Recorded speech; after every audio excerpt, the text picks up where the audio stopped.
Welcome to Space News from the Electric Universe, brought to you by the Thunderbolts Project at thunderbolts.info. Since the early 20th century, the story of our universe's origins has been a shifting and incredibly strange tale. Today, it's generally accepted that the person who originated the now widely held Big Bang Theory was a Belgian priest named Georges Lemaitre, who proposed in the 1920s that the universe's primordial creation began with a single atom.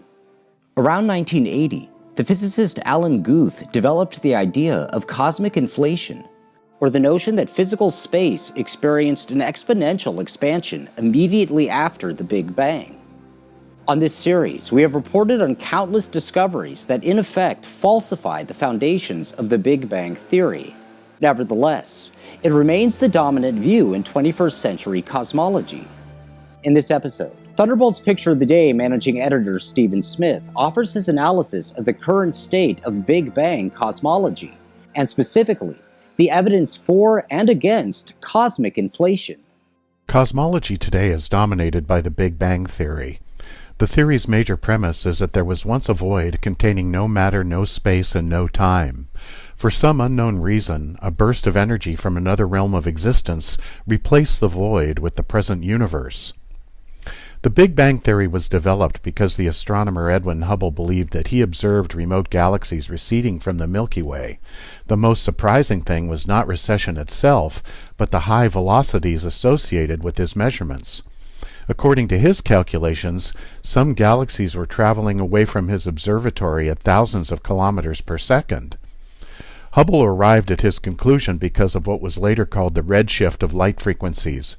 Adopting the Doppler effect of the spectra of various galaxies, Hubble thought that the change in location of particular elemental signatures called Fraunhofer lines indicated that light waves were shifted toward the red end of the spectrum by a recessional velocity. Fraunhofer lines are supposed to occur at specific frequencies in the spectrum by whatever element is absorbing light. If they are in a different location, then they have been Doppler shifted because of the element's acceleration. This forms the backbone of galactic scale distance calculations, along with the recession that galaxies display. Using this system of redshift, some galaxies are thought to be moving at an unbelievable 90% of the speed of light. All that we see and experience is supposed to have been born in the Big Bang explosion, so the original inertia imparted to the universe came from that event. Since distances and relational velocities are correlated with a time scale, something like a galaxy or a quasi-stellar object that is 10 billion light-years away is also thought to be as it was 10 billion years ago. Astronomers think that they see ancient light traveling through space for 10 billion years. The current estimate for the age of the universe is 13.7 billion years, and as mentioned, distance and time are thought to be related to each other because of redshift. So when we look out at the universe, distance provides information that determines how old it is. In other words, the diameter of the observable universe should be approximately 27.4 billion light-years. However, there's a problem associated with that figure. According to astrophysicists, the universe is thought to be 156 billion light-years in diameter and not 27.4 billion. What explains that anomaly? The answer is supposed to be something called inflation. Astrophysicists in the past were shocked when observations seemed to show more complexity in the early universe than should exist.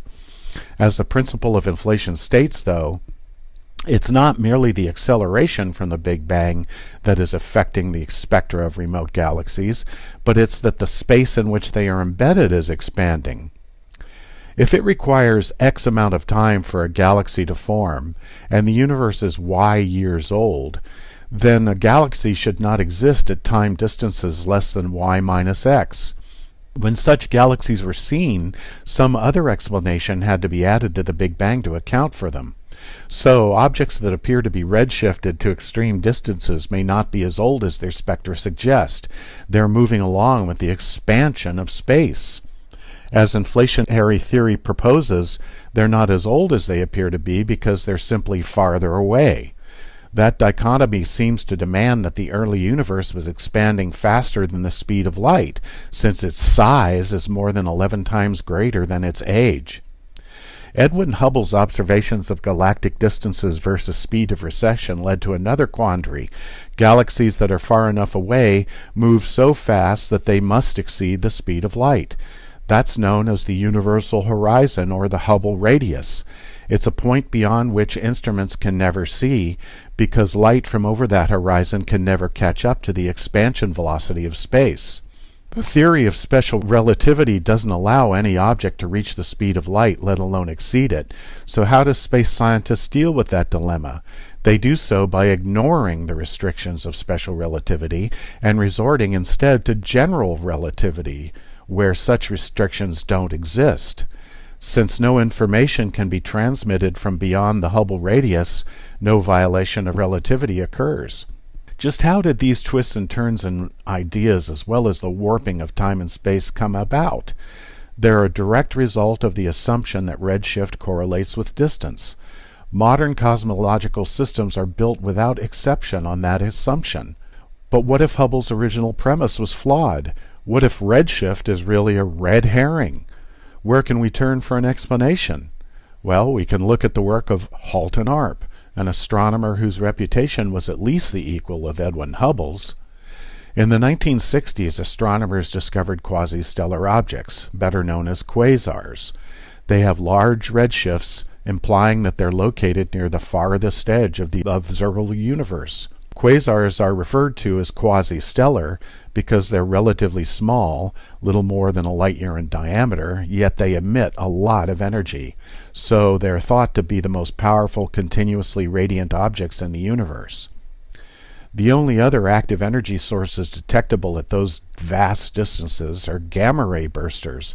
However, GRBs last for minutes, whereas quasars shine continuously. They remain as bright as when they were first discovered. Some astronomers found that many quasars are associated with spiral galaxies and appear to be near the galaxy instead of billions of light years distant. Based on other ideas, such as quasars' anomalous apparent brightness when compared to their redshifts, Hubble's expanding universe theory was called into question. Long before the quasar problem arose, though, Hubble himself suggested that inflation might not have taken place in the early universe. He thought that new observational data was necessary in order to decide whether it was definitive. In 1947, he was waiting for the new 200-inch telescope at Mount Palomar to be built. So in Publications of the Astronomical Society of the Pacific, Volume 59, number 349, he wrote, "It seems likely that redshift may not be due to an expanding universe, and much of the speculations on the structure of the universe may require re-examination. We may predict with confidence that the 200-inch will tell us whether the redshifts must be attributed as evidence of a rapidly expanding universe or attributed to some new principle of nature." Unquote. Unfortunately, nothing definitive resulted from astronomers working with the Hale telescope or the many spaceborne telescopes that have been launched since then. Instead, redshift and inflation are a dogma among the astronomical community, and ever more arcane mathematical excursions have been added to the mix. Although many observations contradict the consensus view, and have been doing so for 50 years or more, those data are ignored or marginalized. High redshift quasars, as previously mentioned, are found in axial alignment with galaxies that possess substantially lower redshift. They're also sometimes connected to lower redshift galaxies by bridges of luminous material. Halton Arp was the lone voice among a crowd of scientists when he started publishing papers that demonstrated inflation or the Big Bang theory were not valid. As Hubble predicted, Arp's research using the 200-inch Hale telescope demonstrated, quote, "some new principle of nature," unquote. One of Harp's more interesting images was NGC 4319 and its companion quasar Markarian 205. Arp called attention to the fact that the lower redshift galaxy is physically connected to the higher redshift quasar. A filament between the two objects violates the measured distances because no such connection should be possible. After all, NGC 4319 is said to be about 600 million light-years from Earth, while Markarian 205 is around 1 billion light-years away. If those objects are physically connected, they must be near each other and at the same distance. Their redshifts have to be from some other factor not related to distance. There must be something intrinsic to their makeup. ARP assembled a catalog of discordant redshift association that describes anomalous structures or physical links among objects with radically different redshifts. Some of the observations show quasar pairs being ejected in opposite directions from active galaxies. This led to the so-called ejection model of galaxy formation. In brief, high redshift quasars around galaxies are the daughters of the mature galaxy. Their various redshifts do not indicate distance, but age. ARP speculated that redshift measurements of quasars is not composed of a velocity value alone, but also depends on the aforementioned intrinsic redshift. Intrinsic redshift is a property of matter, like mass or charge, and can change over time. According to his theory, when quasars are ejected from a parent galaxy, they possess a very high intrinsic redshift, z equals 2 or greater. As the quasars move away from their origin within a galactic nucleus, their redshift properties begin to decrease until they reach somewhere near z equals 0.3. At that point, the quasar resembles a small galaxy. The inertial moment of ejection is eventually overcome, and the mass of the quasar increases while the speed of ejection decreases until it may become a companion galaxy. That is how galaxies form and age, according to ARP, evolving from highly redshifted quasars to small irregular galaxies and then into larger barred spirals. There are several other examples of fast-moving quasars in front of slower-moving galaxies or connected to them with luminous filaments. NGC 7603 is a distorted spiral galaxy with a single arm, joined by that arm to a smaller companion with a much higher redshift. And also, within the bright material of the arm are two other objects, each with redshifts different from the galaxy pair. There's nothing conclusive in the mainstream scientific journals about ARP's data. His revelations concerning problems with consensus dogma were considered too intolerable, so he was censured by his peers. However, the evidence he gathered and promoted ought to make us stop and think. Is the Big Bang dead? How big and how old is the universe, if redshift readings are not reliable indicators of distance? This discussion could almost be completed with one statement. A theory built on questionable assumptions should never be the basis for new theories. Astronomers think they found proof for the inflationary Big Bang theory in observations of the so-called cosmic microwave background. The CMB is said to be the remnant signal left over from the beginning of the universe. In the early 1960s, Arno Penzias and Robert Wilson began to use the Holmdel satellite antenna as a research tool. The antenna was originally built to detect signals bounced off the earliest satellite communication system known as ECHO. The ECHO satellite was an aluminized mylar balloon, 30 meters in diameter. Radio signals beamed from Earth were reflected by the satellite, allowing transcontinental wave broadcasts for the first time without relying on what was quickly becoming a saturated network of transoceanic cables. Penzias and Wilson's original plan was to use the horn to amplify radio signals from the Milky Way as well as from the space between galaxies. They were attempting to create some of the first radio maps of deep space, and they got their chance after the Telstar satellite launch made ECHO obsolete. They soon discovered the antenna was picking up a lot of noise, so much so it was making it difficult for them to carry on with their projects. That story is probably familiar to a lot of people by now. They checked the antenna by pointing it at New York City to see if that was the source of the interference. Then they looked to see if it was some kind of radiation from the galaxy, or perhaps from a above-ground nuclear test, or maybe it was distortion from a nest of pigeons living in the horn. After a full year of trying to locate the source and finding that it was uniform across the sky, they concluded that it had to be coming from somewhere so distant that it was fundamental to the overall structure of the universe itself.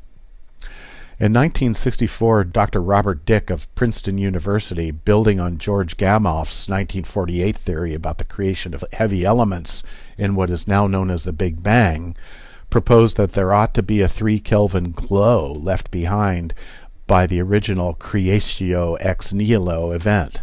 However, before they could complete their own radio antenna, Penzias and Wilson announced their findings, earning them the Nobel Prize.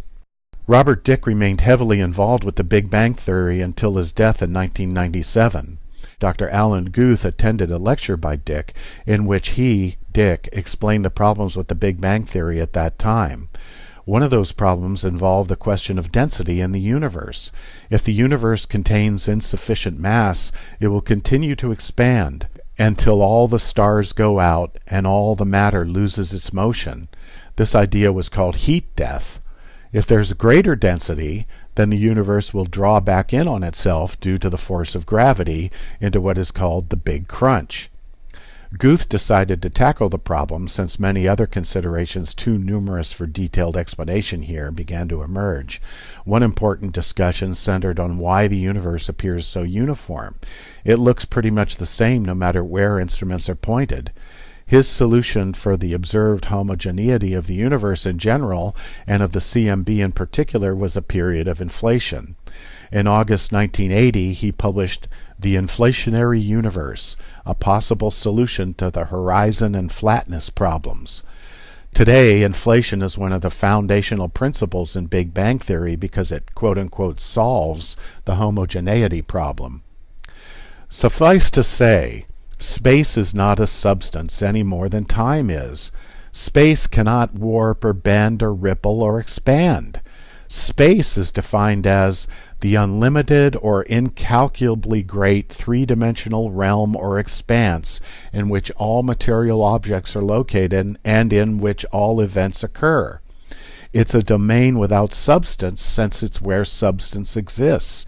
It is not that substance. Therefore, it has no existence except as a method for defining the existence and position of things. To infer that space and time are a fabric in which gravity can wave is ludicrous. It's tantamount to saying that space exists in and of itself and is capable of alteration. In conclusion to this brief discussion, it appears that science is building castles in the air. Eventually, they're all doomed to fall.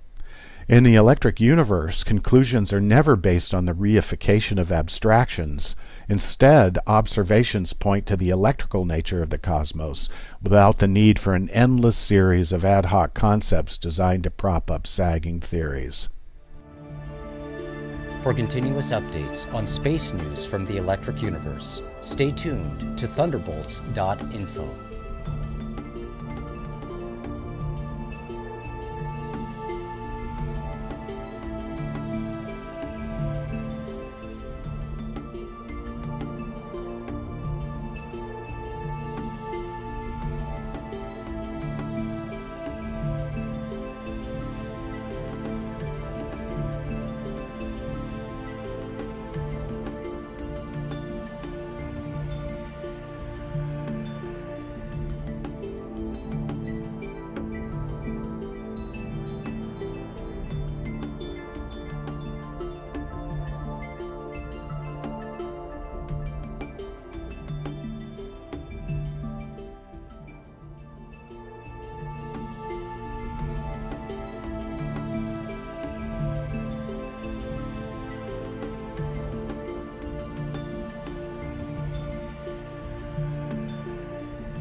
That in effect falsify the foundations of the Big Bang Theory.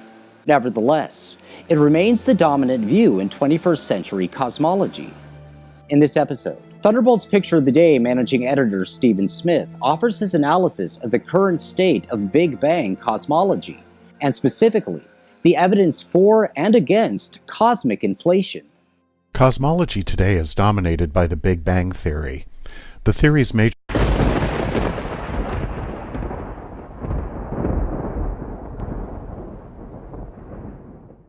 Welcome to Space News from the Electric Universe, brought to you by the Thunderbolts Project at thunderbolts.info. Since the early 20th century, the story of our universe's origins has been a shifting and incredibly strange tale. Today, it's generally accepted that the person who originated Your premise is that there was once a void containing no matter, no space, and no time. For some unknown reason, a burst of energy from another realm of existence replaced the void with the present universe. The Big Bang Theory was developed because the astronomer Edwin Hubble believed that he observed remote galaxies receding from the Milky Way. The most surprising thing was not recession itself, but the high velocities associated with his measurements. According to his calculations, some galaxies were traveling away from his observatory at thousands of kilometers per second. Hubble arrived at his conclusion because of what was later called the redshift of light frequencies. Adopting the Doppler effect of the spectra of various galaxies, Hubble thought that the change in location of particular elemental signatures called Fraunhofer lines indicated that light waves were shifted toward the red end of the spectrum by a recessional velocity. originated the now widely held Big Bang Theory was a Belgian priest named Georges Lemaitre, who proposed in the 1920s that the universe's primordial creation began with a single atom. Around 1980, the physicist Alan Guth developed the idea of cosmic inflation, or the notion that physical space experienced an exponential expansion immediately after the Big Bang. On this series, we have reported on countless discoveries